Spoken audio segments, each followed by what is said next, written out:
And right now I am going to welcome Carl Gallups to the show. Carl Gallups, you're on the air. Thank you, Mike. What an honor to be on the show with you this afternoon. Thanks for having me. Carl, Mike ZULLO is working very hard, and he's presenting this to Congress, going to individual congressmen and putting it right there on the table in front of them as he's meeting with them. And I'd spoken to Mike about this, and I asked him a simple question. I said, Mike, when you go into their offices and meet with them, what's their reaction? How come they haven't been looking at this? And Carl, he told me flat out that most of them have no idea whatsoever about this controversy. What's your thoughts on that, Carl? Yeah. Well, you know, Mike ZULLO and I talk daily. In fact, I've already had a couple of conversations with him today, and this is something that Mike and I have discussed quite often in the past. And as we've moved along with this, we have found that the majority of those that we have been speaking with have not heard of it. They've either not heard of it or they know very little about it. Now, we have spoken with a couple who knew quite a bit about it, but that's because they were maybe a little more involved early on because of some of their constituents. But by and large, Mike, what we've discovered, and I'm going to give you my philosophy. I think here's what's happened.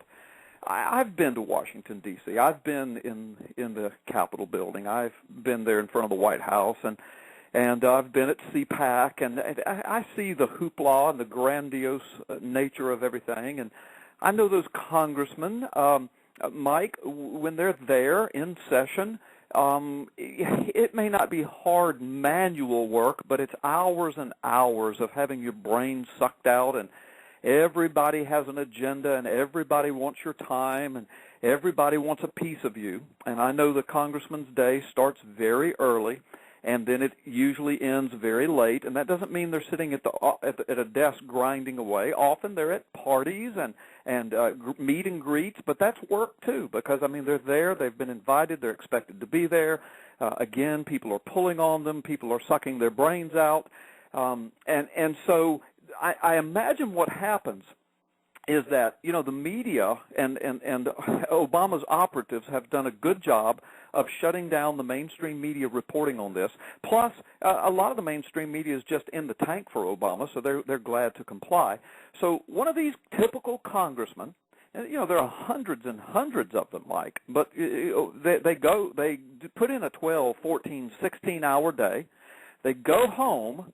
They plop down on the couch, maybe turn on Fox News or CNN, depending upon what their, you know, ilk is, maybe MSNBC, God forbid, ABC, NBC, CBS, and they listen to the so-called news.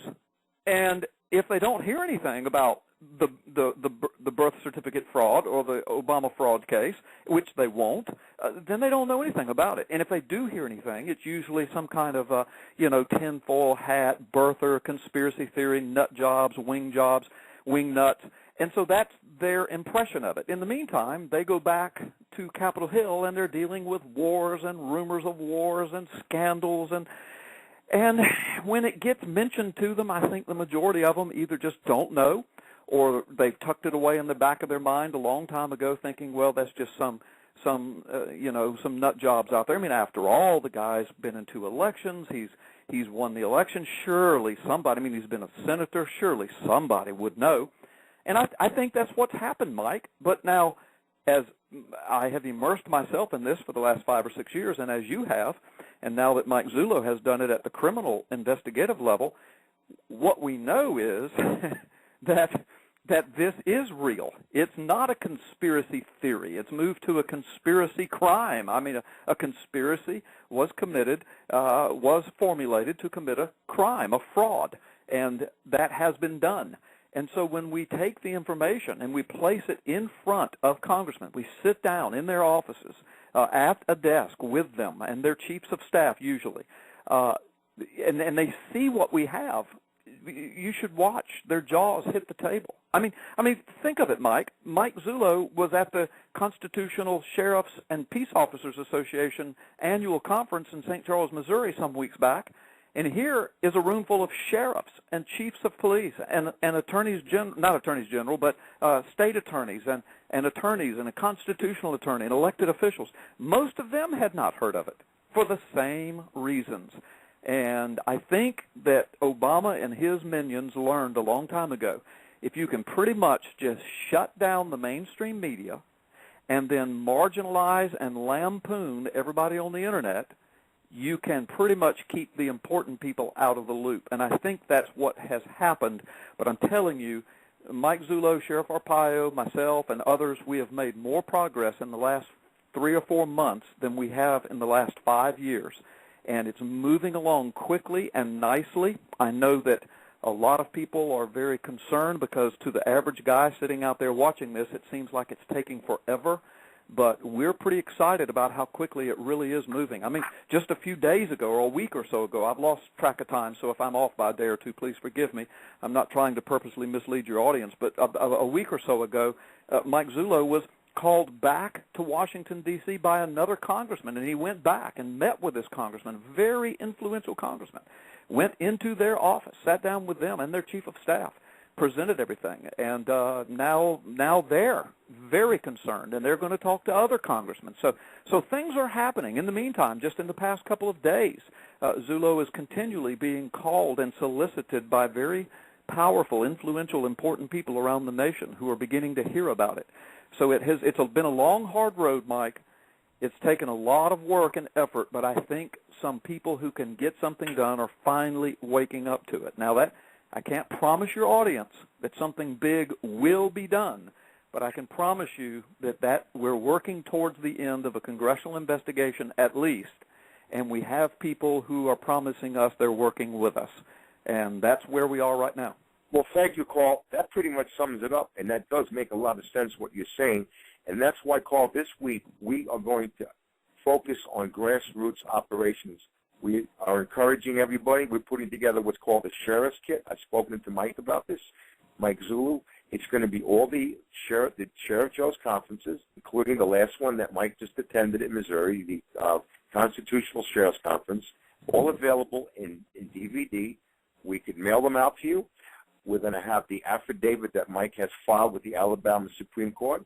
We're going to encourage everybody to make an appointment to visit their congressman, go into their office face-to-face. I've already had several of my followers make appointments, and they are in the process of making them and downloading the information and getting the information from me. We're going to do it, like I said, one congressman at a time. We're going to compile a list of who my followers have seen. This way we can pass the information on to other congressmen and say we've shown it to this person and this person and this person. We're going to take it one step at a time. We're going to fight, Carl, one congressman at a time, and we're going to get our country back. Carl, yes. Have you ever heard of Mario Apuzzo? I have. I have him on hold. One of the things on my show tonight is there's always been a lot of confusion when you say birth certificate, Obama, forgery.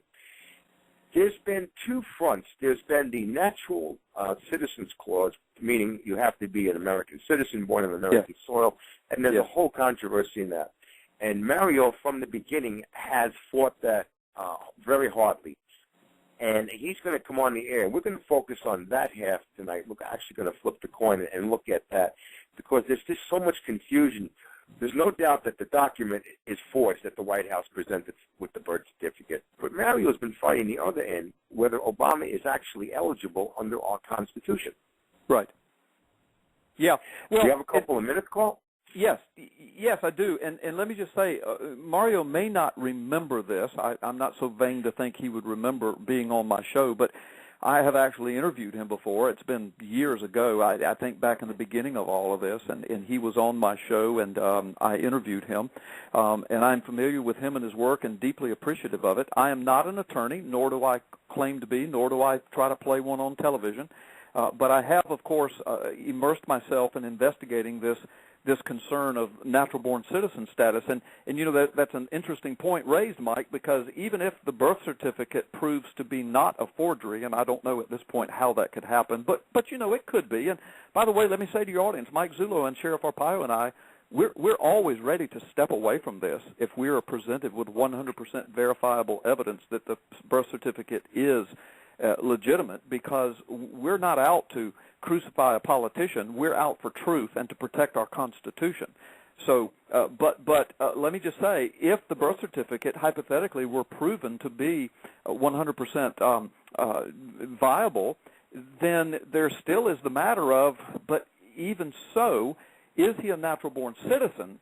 And that's very important, because from all of my research, and I'm not going to try to steal any of Mario's thunder, nor am I going to try to play an attorney, but I just cannot imagine from everything I've researched that our founding fathers would have envisioned anything short for the office of presidency, the only office in the land wherein it's spelled out in the Constitution, natural-born citizen. I cannot imagine that they would envision anything less than somebody born on native soil or soil that's designated a part of the United States, and who's born to parents who are citizens at the time of his birth. I just can't imagine they would require anything less.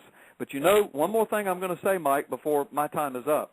I presented this to Mike Zullo, and I've presented it to a national audience. I've presented it to learned people, and every time I do, their jaw hits the ground. Because this is something that a lot of people are not thinking about, Mike, and I want you and your audience to think about this. If Obama is indeed born in the United States, then let me ask a simple question. Why is it that not a single hospital in a single state anywhere is willing to officially claim his birth, erect a monument, put a plaque on the wall? I mean, if he is really America's first black president, if he is really this iconic world figure, this Nobel Peace Prize winning first in American history, first in world history, black president, the most powerful man in the world is a black man, if all of that is true, and if he really is this history-changing, iconic representation of American history, does it even begin to make sense that not a single hospital in the entire United States will officially claim him? Now, he has on his birth certificate that he was born at Kapi'olani Hospital in Honolulu. However, he had originally claimed he was born at Queens Hospital. But when Queens Hospital came out and said, no, it never happened here, then the dialogue, the discussion moved to Kapi'olani. Now the birth certificate comes out and says Kapi'olani, but ZULLO and an entourage have been to Kapi'olani, and they will not verify it, nor will they give him anything in writing, nor have they erected a monument, nor will they claim it publicly, nor have they even hung a plaque on the wall indicating that the first black president of the world and in the United States was born in their hospital. Now, that is mind-boggling to me, and the only reason I can think of why they won't do it is because they're protecting their reputation. Presidents come and go, but hospitals are in business for the long haul. And they know that if they lie about this and it's ever found out, their reputation is sunk. I think he was not born there, and I think Kapi'olani knows it, and I think that's why they won't erect a monument to it. Now, if he wasn't born at Kapi'olani where he says he was, then where was he born? Well, probably not even in the United States. So there's something to chew on, Mike. You're absolutely right, Carl. It doesn't make any sense. And with Zulu's investigation and his many trips to Hawaii, we don't have an answer. And every time we ask another question, there's 4 other questions that are raised. Well, Carl, listen, I'm going to bring Mario. Go ahead, Carl. I was just going to say the Department of Health in Hawaii will not officially verify. All they say is you've got the birth certificate, and then Zullo asked the representative, yes, but is it the same birth certificate with the same information that you released to the White House? And their only answer was something, I'm going to have to paraphrase, but it's something along the lines of, well, we can't help what happens to a birth certificate once it leaves here. In other words, they would not even own up to the fact that what's on the White House is what they released. So even the Department of Health will not own the birth certificate. It's amazing. They're covering their backs, Carl. They're covering their backs all the way. Carl, why don't you tell people where they can find you before I bring Mario on the line? Yes, they can find me at carlgallups.com, CarlGallups,